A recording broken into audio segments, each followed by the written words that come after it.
Bismillahirrahmanirrahim. Yang kedua, yang kita dapatkan teman dengan cita rasa obat. Jadi ada namanya yang dinamakan dengan obat. Teman selayak obat, kata Imam Ibnu Rajab. Apa itu teman selayak obat itu? Yang kita butuhkan pada saat-saat tertentu. Yang kita butuhkan pada saat-saat tertentu saja. Contoh, saya pedagang.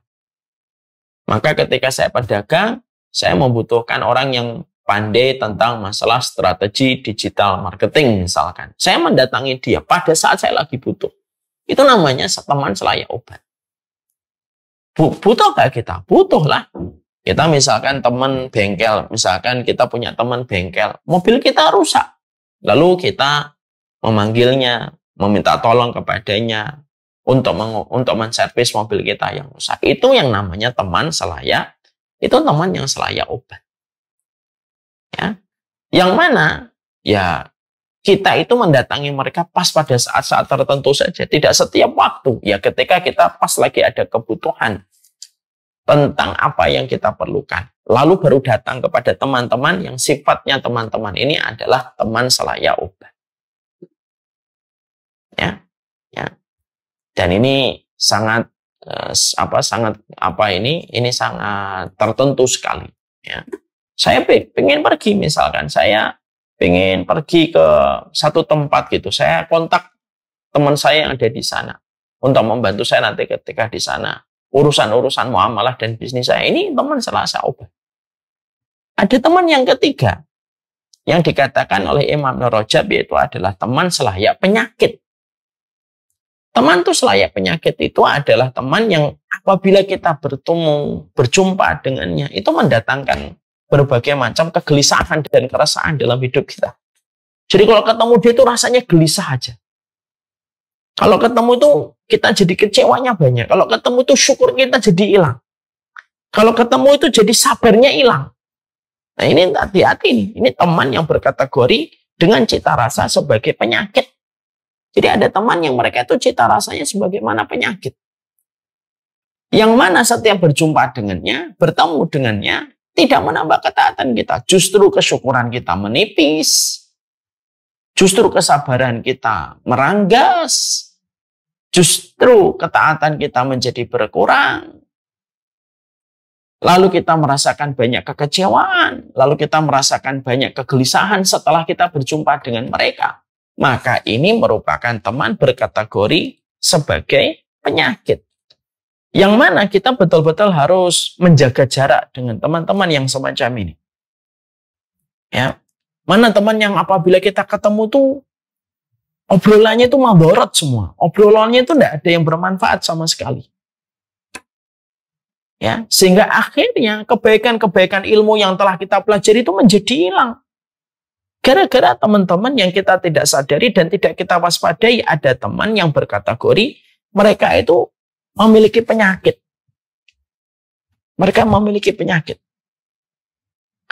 Yang kita kalau terlalu lama kemungkinan akan tertular dengan penyakit itu. Ini kita hati-hati, ya. Makanya kita mendapati ada sebuah kaidah yang sering saya sampaikan. Inna su'al khuluqi yu'di. Penyakit buruk itu nular. Ibu ketemu teman gibah, itu termasuk salah satu teman berkategori penyakit. Maka sesungguhnya gibah. Pertama, kalau kita bersanding sama orang yang suka gibah, kata Imam Syafi'i, hari ini kamu diajak gibah tentang orang, besok bisa jadi kamu digibahin oleh mulutnya. Maka ketika kita bertemu sama orang yang gibah, lama-lama akhirnya memberikan efek kepada kita. Kita tertular dengan penyakit gibahnya. Kita tertular dengan penyakit gibahnya. Dan akhirnya apa? Ya akhirnya mendapatkan banyak kerusakan pada kehidupan kita. Kita berjumpa dengan seorang perempuan yang selalu membicarakan tentang kekurangan suaminya. Walaupun suaminya telah berbuat yang terbaik semampunya. Tapi kita mendapati teman kita ini tidak pernah merasa puas dengan kebaikan suaminya. Ceritalah kekurangan-kekurangan suaminya terus. Lama-lama kita juga akhirnya melihat suami kita ini kurang. Kenapa? Karena terbiasa mendengar orang yang menyebutkan kekurangan-kekurangan suaminya. Mungkin 1 kali, 2 kali, 3 kali pertemuan mungkin dia belum terasa. Tapi sudah 5 kali, 6 kali, 7 kali, dia akhirnya mulai berpikir, iya nih suami saya ini juga banyak ini problemnya dalam kehidupan keluarga. Karena bisa jadi ada orang yang asalnya baik-baik saja, tapi setelah ketemu teman itu menjadikan setelah bertemu itu menjadikan dia itu memiliki banyak sekali problem. Karena apa? Karena mendapatkan input dari teman yang diajak ngobrol dengan berbagai macam perspektif yang disampaikan teman itu. Kalau kategorinya sudah penyakit, ya hilang. Hilang sabarnya, hilang ridhonya, hilang komitmennya. Disebabkan apa? Disebabkan karena teman yang ada di sampingnya berkategori sebagai penyakit. Ya, kita ketemu sama orang, suka menghujat orang lain, suka mencela orang lain. Ya, lama-lama kita akan menikmati hujatan dan celaan kita kepada orang lain itu. Sebagaimana kita menjumpai ada teman kita mencela dan menghujat. Ya. Ada yang keempat, yaitu adalah teman, kata Imam Ibnu Rajab, yang berkategori teman itu sebagai racun. Yang mana berkategori racun itu artinya adalah teman ini ketika kita berjumpa dengannya bisa menyesatkan pikiran kita. Bisa menjadikan kita ragu dengan akidah kita kepada Allah. Bisa menjadikan kita ragu terhadap sunnah. Bisa menjadikan kita ragu terhadap perkara akhirat. Ini merupakan teman yang racun. Sifatnya racun, kenapa?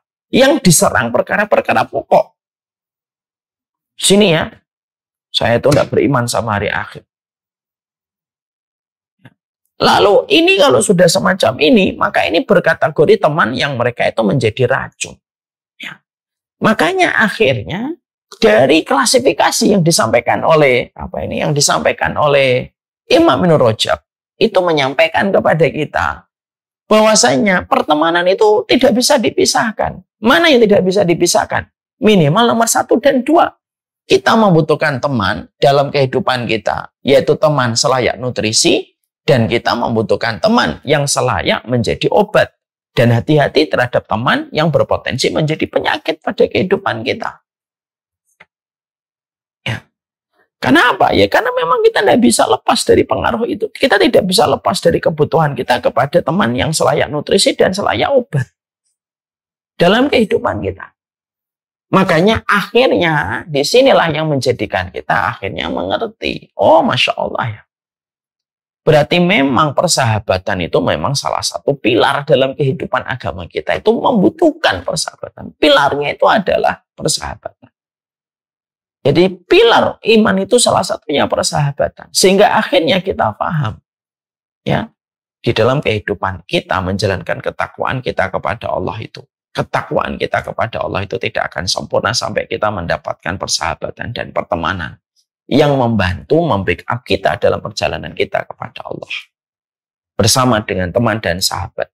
Seberat apapun masalah itu akan ringan dijinjing, ringan dipikul ketika kita mendapatkan seorang sahabat. Makanya Rasulullah SAW tadi saya mengatakan sampai ketika dalam perjalanan hijrah. Rasulullah itu ketika hijrah, Rasulullah pun ditemani dengan Abu Bakar untuk memberi arti bahwasanya agama kita tidak akan bisa kita pikul seluruh amanahnya dan tanggung jawabnya kecuali bersama dengan orang dan sahabat yang menemani perjalanan kita menuju kepada Allah. Ya.